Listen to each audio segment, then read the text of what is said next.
Bonjour à toutes et à tous, et j'ai le plaisir de vous retrouver pour une nouvelle vidéo qui concerne le troisième chapitre du marché boursier, qui va être traité sous trois sections, à savoir l'évaluation des actifs, les modèles d'évaluation. Superficiellement, on va traiter ces modèles, en quoi consistent ces modèles. On va voir la théorie des anticipations rationnelles aussi, on va voir l'hypothèse d'efficience des marchés, principes et objectifs. L'évolution et les importantes variations de cours observées sur les marchés boursiers fait l'objet d'une attention particulière et très importante. Étant donné le grand nombre des ménages investis directement ou indirectement une partie de leur épargne sur ces marchés, le marché des actions est celui sur lequel se focalise le plus d'attention. Et on peut expliquer cette attention très particulièrement, tout simplement parce que c'est l'endroit où on peut devenir riche ou pauvre rapidement. Sans qu'on rentre dans les détails des actions, les missions d'action, les formes d'action, parce que on va les voir tous ensemble à travers la présentation du marché des actions par un groupe des étudiants. Mais ce qui nous intéresse dans cette section, c'est quoi? C'est les méthodes d'évaluation des actions. On va voir trois méthodes d'évaluation des actions. Mais avant d'entamer la définition et la présentation de ces trois modèles, l'une des principes fondamentaux de la finance, ce qu'on a déjà vu, c'est de valoriser un actif quelconque à la valeur actualisée de tous les flux générés par cet actif au cours de sa durée de vie. La même chose pour les actions, ça sera la valeur actualisée des flux financiers futurs. Et ces flux peuvent être des dividendes futurs, qui peut être aussi le prix de revente de l'action, ou bien les deux. Donc pour introduire la théorie de l'évaluation des actions, nous considérons tout d'abord le scénario le plus simple. Le scénario le plus simple, à savoir acheter une action et la conserver pendant une période, puis revend l'action. Ce qu'on appelle le modèle d'évaluation monopériodique, généralement une seule période, une année. Ensuite, on va voir le deuxième modèle qui est tout simplement d'étendre le modèle d'évaluation monopériodique sur plusieurs périodes, ce qu'on appelle le modèle généralisé d'évaluation par les dividendes. Et enfin, pour simplifier, le modèle Gordon et Shapiro, qui pour lui suppose un taux de croissance constant des dividendes. Pour ce qui concerne le modèle d'évaluation monopériodique, supposons qu'un agent dispose de fonds et décide d'investir sur une année. Et après lecture de la presse financière et concertation avec son courtier, il décide d'acheter des actions à 700 dirhams qui distribuent 50 dirhams de dividendes, et les analystes prévoient une augmentation de 150 dirhams au cours d'une année. Donc, est-ce que l'agent doit-il investir dans ces actions ou pas? Et pour répondre, il faut déterminer le prix actualisé de l'action, s'il reflète bien les anticipations de l'analyste. Pour évaluer la valeur de l'action aujourd'hui, il faut déterminer la valeur actualisée des flux de revenus futurs. Et le taux d'actualisation est défini ici comme le taux de rendement communément appelé en finance par le taux de rentabilité ou le taux de rendement exigé par les actionnaires. Dans notre cas, on va l'estimer à 12% pour savoir exactement est-ce que ça vaut la peine d'investir dans ce type d'action ou pas. Donc, c'est ce qu'on a déjà vu. On a vu l'actualisation, on a vu comment actualiser, c'est-à-dire le prix de l'action plus les dividendes générés par cette action, par l'action, divisé par 1 plus I, le taux d'actualisation. Ici, le taux d'actualisation, c'est le taux de rentabilité exigé, qu'on a supposé est égal à 12%. Donc, si on ajoute 50 généré par le dividende plus les 850, le prix de vente estimé, divisé par 1 plus le taux de rentabilité exigé, donc d'après l'analyse de l'agent, la valeur actualisée des revenus liés à l'action est de 803. Donc, puisque le prix du marché actuel de l'action est de 700, il est donc rentable d'acheter. Donc, ça revient à actualiser la valeur de l'action pour savoir exactement, sur une période, pour savoir exactement est-ce que ça vaut la peine. C'est ce qu'on appelle le modèle d'évaluation monopériodique. Et il est possible d'étendre le modèle d'évaluation monopériodique au cas de plusieurs périodes, et en suivant le même raisonnement. D'accord? Donc la formule généralisée à une période d'évaluation des actions s'écrit comme le prix à actualiser est égal dividende de la première année sur 1 plus k à la puissance 1, la première année, dividende de la deuxième année sur 1 plus k à la puissance 2 de la deuxième année, et dn sur 1 plus k à la puissance n, plus le prix de vente à la fin, plus 1 plus k à la puissance n.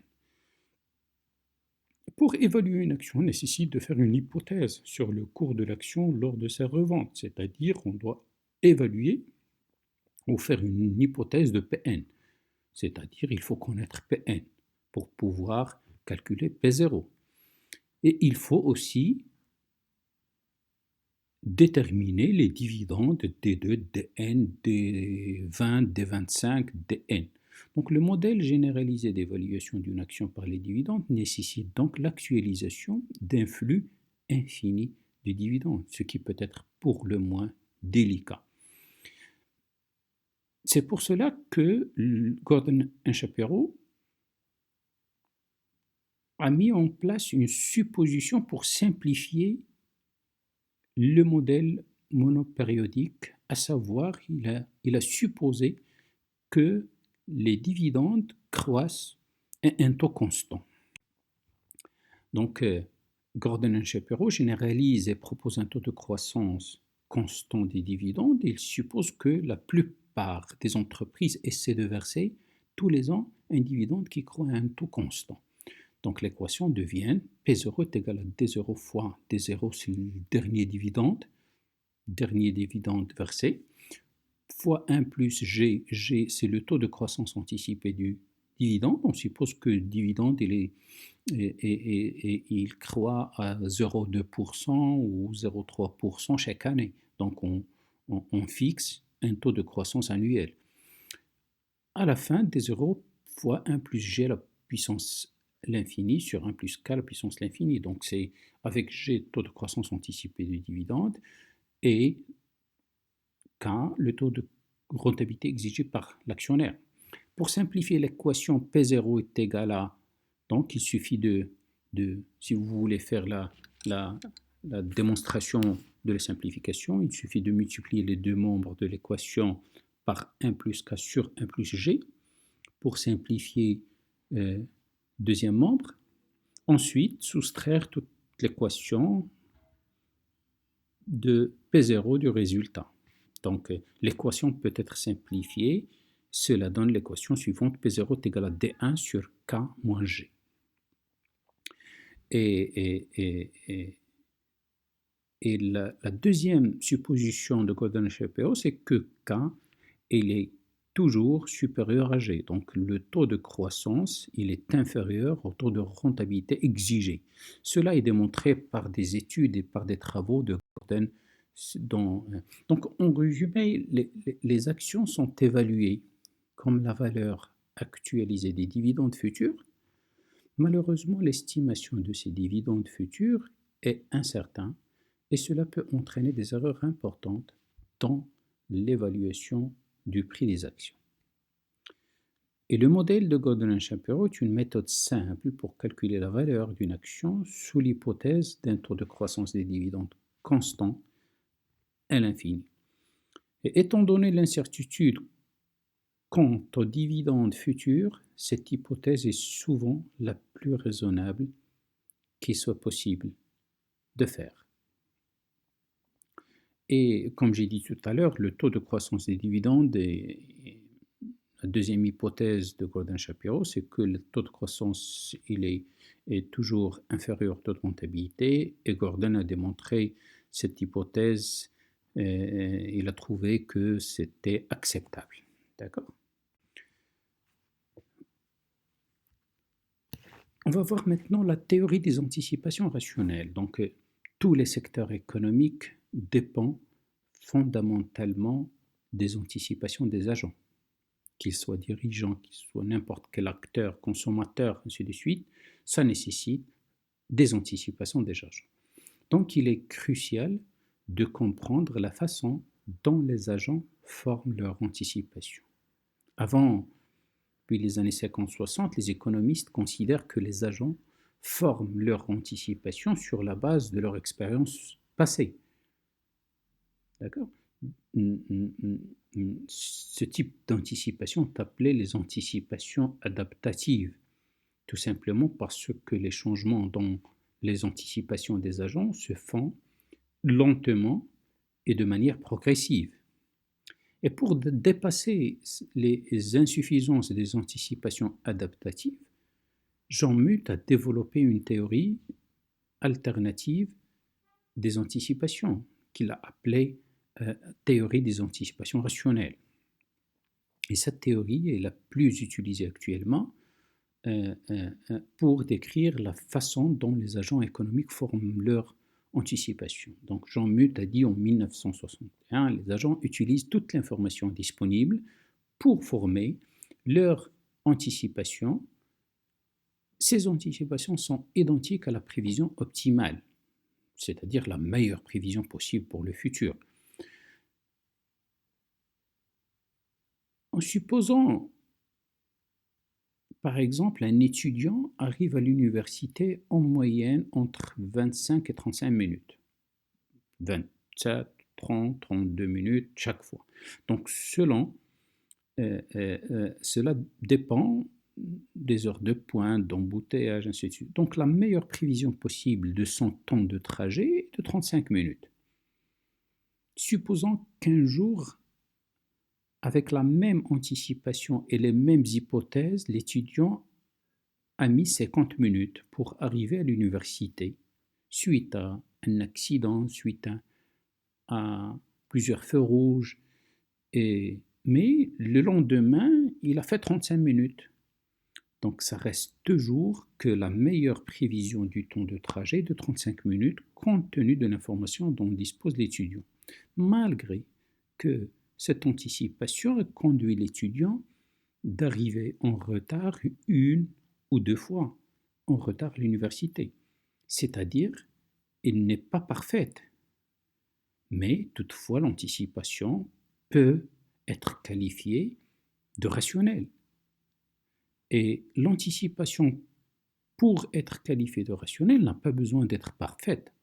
Il suffit qu'elle soit la meilleure possible compte tenu des informations disponibles. Donc, une anticipation rationnelle est égale à la meilleure prévision possible utilisant toute l'information disponible à l'instant où l'anticipation est formée. Supposons maintenant qu'une information pertinente qu'affecte le temps de trajet de l'étudiant non prise en compte. Supposons que la majorité des bus sont en grève et suite à cette grève, en découle 1 heure d'attente. Mais l'étudiant n'a pas intégré cette information dans son anticipation de temps de trajet. Alors, la prévision de trajet de 35 minutes n'est pas rationnelle. Et il y a 2 raisons. Donc la première, c'est que les agents peuvent avoir à leur disposition toute l'information, mais simultanément juger que cela serait trop coûteux pour eux d'intégrer cette information dans leur anticipation. Ou bien, les agents peuvent ignorer qu'une information pertinente est disponible, ce qui les conduit à une prévision imparfaite de l'avenir. Néanmoins, il est important de souligner qu'une information non disponible, même s'il aurait eu des conséquences importantes sur les anticipations des agents, n'empêche pas que les anticipations formées d'être rationnelles. Aussi, il est possible de présenter la théorie des anticipations rationnelles de manière plus formelle, de la façon suivante. Si X est la variable dont le comportement doit être anticipé, je suppose que X c'est la durée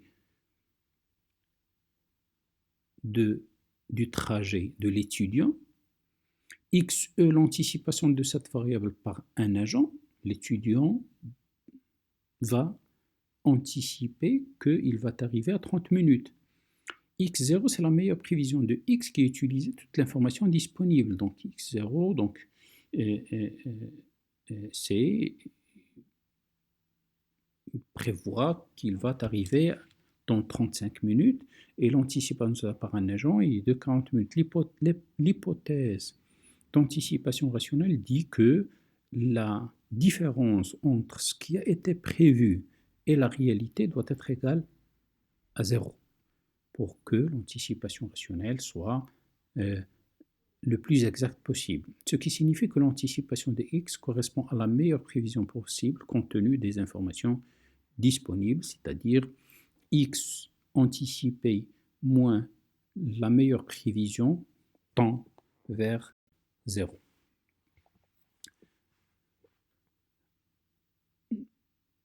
On peut poser la question pourquoi les agents tentent-ils de faire correspondre autant que possible leur anticipation à la prévision optimale qui intègre l'intégralité des informations disponibles. Tout simplement parce que il est très coûteux de ne pas faire. Coûteux en termes de temps, de perte d'autres opportunités, ainsi de suite. Donc, les individus essaient donc de former des anticipations aussi proches que possible de la prévision optimale, tenant compte de toute l'information disponible, puisqu'ils sont clairement incités. Si, par exemple, l'étudiant arrive toujours en retard, cela risque qu'il soit pénalisé d'une façon ou d'une autre, peut-être même être exclu de la classe, ou il arrive trop tôt, il perd du temps de son sommeil ou du temps de son petit déjeuner, peut-être doit faire des révisions, ainsi de suite. Donc il perd, en tout cas il perd. Donc il a intérêt à former des anticipations proches de la prévision optimale. Les entreprises aussi, et le même principe s'applique aux entreprises. Et une entreprise sait, par exemple, que les variations du taux d'intérêt sont déterminantes pour son activité. Si elle forme des anticipations de mauvaise qualité sur le taux d'intérêt futur, cela risque d'affecter négativement ses résultats. Donc l'entreprise est fortement incitée à se procurer de toute l'information disponible pour former des anticipations aussi proches de la prévision optimale, ce qui est particulièrement très demandé sur les marchés financiers. Sur les marchés financiers,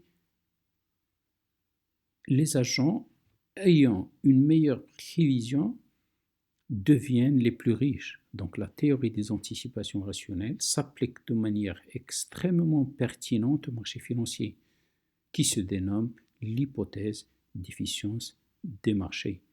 Eugène Fama, qui est derrière cette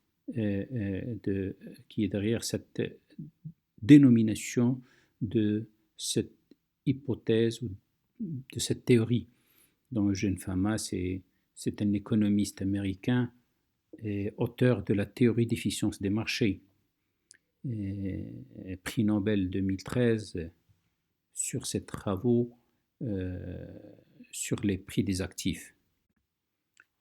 Les anticipations, toujours sur les anticipations rationnelles sur les marchés ou l'hypothèse d'efficience des marchés, les économistes spécialistes d'économie monétaire ont développé la théorie des anticipations rationnelles qu'on a déjà vue.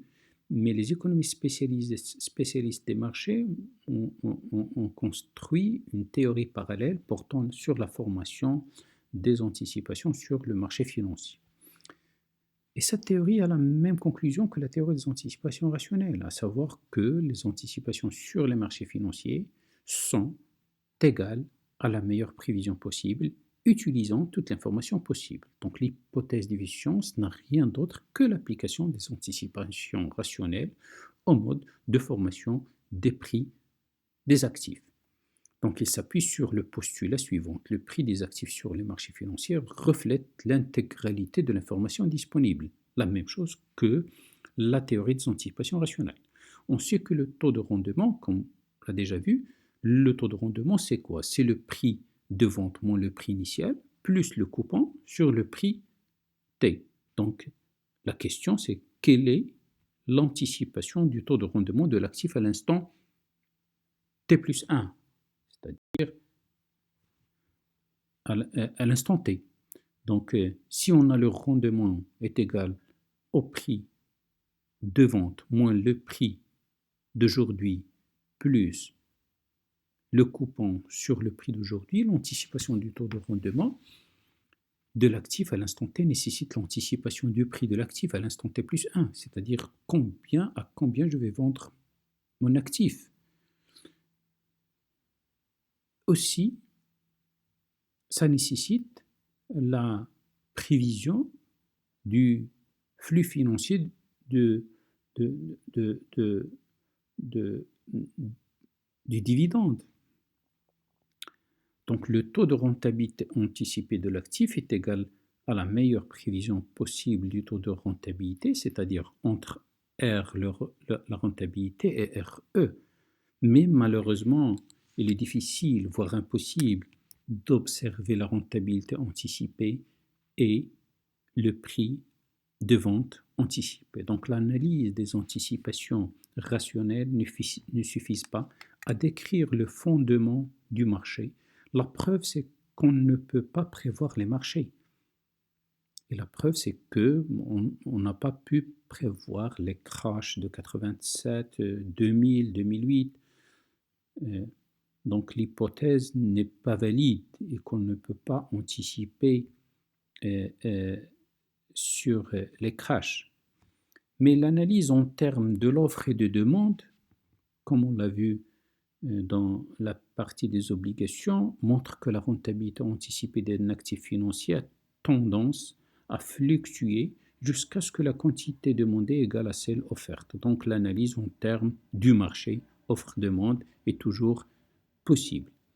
Mais ces dernières années, avec avec la mondialisation et la globalisation, rend l'hypothèse n'est pas tout à fait valable. Il ne peut décrire toute la réalité du marché boursier.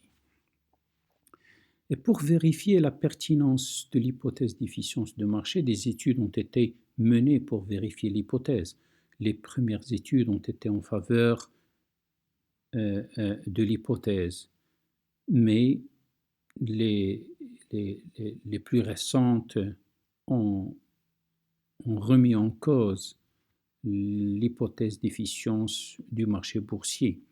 Donc, les études qui ont été en faveur de l'hypothèse, les études comme les performances des analystes et les gérants de fonds, l'information publique intégrée dans le prix des actifs, la marche aléatoire des cours boursiers et les éléments qui ont été en défaveur de l'hypothèse, l'effet taille, l'effet fin d'année, la surréaction du marché, la volatilité excessive, le retour vers la moyenne et l'incorporation de l'information dans le prix.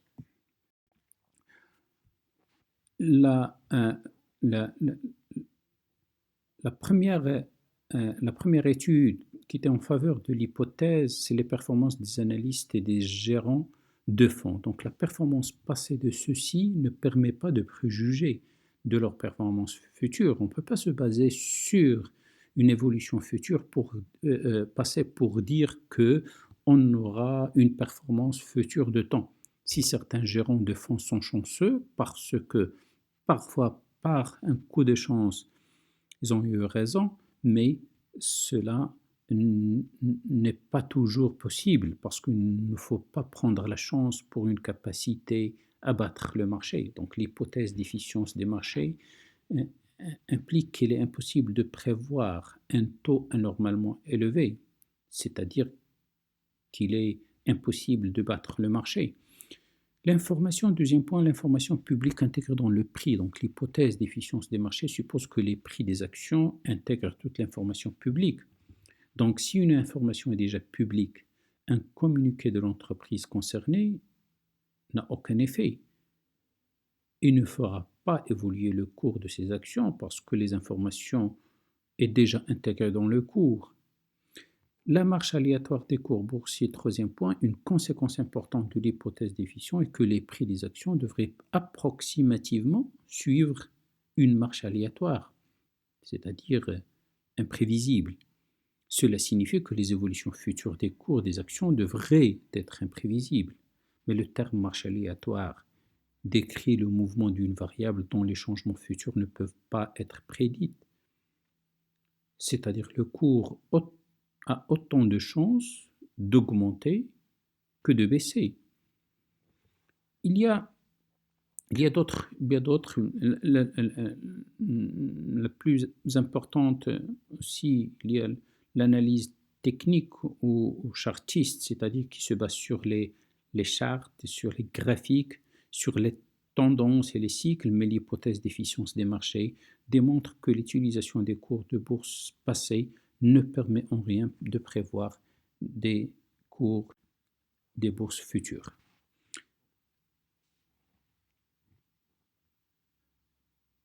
Les éléments en faveur de l'hypothèse d'efficience de marché semblent solides jusqu'au point que Jane Fama, en 1970, a écrit « Les preuves en faveur de l'efficience des marchés financiers sont nombreuses et fait presque unique en sciences économiques.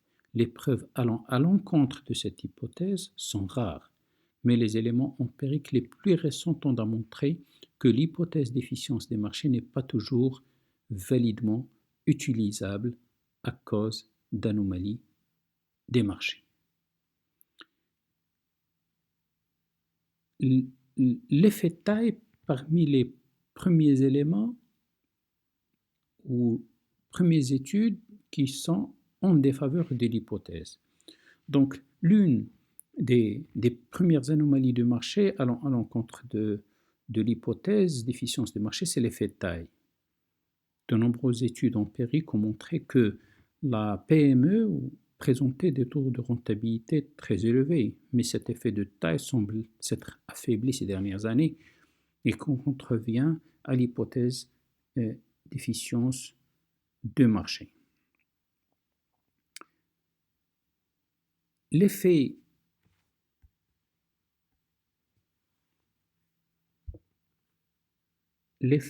fin d'année, les mouvements très importants entre décembre et janvier sont prévisibles, ce qui est incompatible avec l'hypothèse de marché aléatoire des cours. Et cela a un lien avec des considérations fiscales, selon les économistes. Donc vendre en décembre, puis acheter en janvier. Donc l'effet janvier, lui aussi, a perdu de son intensité ces dernières années, surtout pour les grandes entreprises, mais il reste plus ou moins valable pour les petites entreprises. Troisième point, la surréaction du marché.